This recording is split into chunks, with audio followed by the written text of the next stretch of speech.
சாமியே சரணய்யப்பா. நண்பர்களே, இந்த பூவை வந்துட்டு யாருக்கெல்லாம் தெரியுங்கிறதும் சொல்லுங்கள். இந்த பூவில் வந்துட்டு அதிசயமான நிறையா நன்மைகள் இருக்குது அப்படிங்கிறதும் உண்மை தான். அது மறைக்க முடியாத உண்மை. இந்த பூவை வந்துட்டு நானே வந்துட்டு சுடு தண்ணியில் போட்டு குடிச்சிருக்கேன். சுடு தண்ணியில் நல்லா சுட வச்சு அந்த தண்ணி மேலே இந்த பூவை வந்துட்டு ஒரு 2 3 பூ போட்டோம்னா அப்படியே அதோட நிறங்கள் எல்லாம் மாறிடுது. அந்த பூவோட கலர்லேயே வந்து அந்த தண்ணி மாறிடுது. அந்த தண்ணியை எடுத்து நம்ம குடிச்சு பார்த்தோம்னா அஜீரண கோளாறு, செரிமான கோளாறு, மோஷனம் பிரச்சனை இதுக்கெல்லாம் வந்துட்டு உண்மையாலுமே நல்ல ஒரு தீர்வு கிடைக்கிது. ஒரு 2 நாள் குடித்தாவே நல்லா இருக்குது.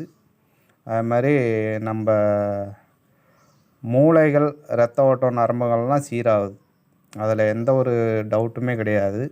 இதை வேணால் ட்ரை பண்ணி பாருங்கள். 100க்கு 100 உண்மை.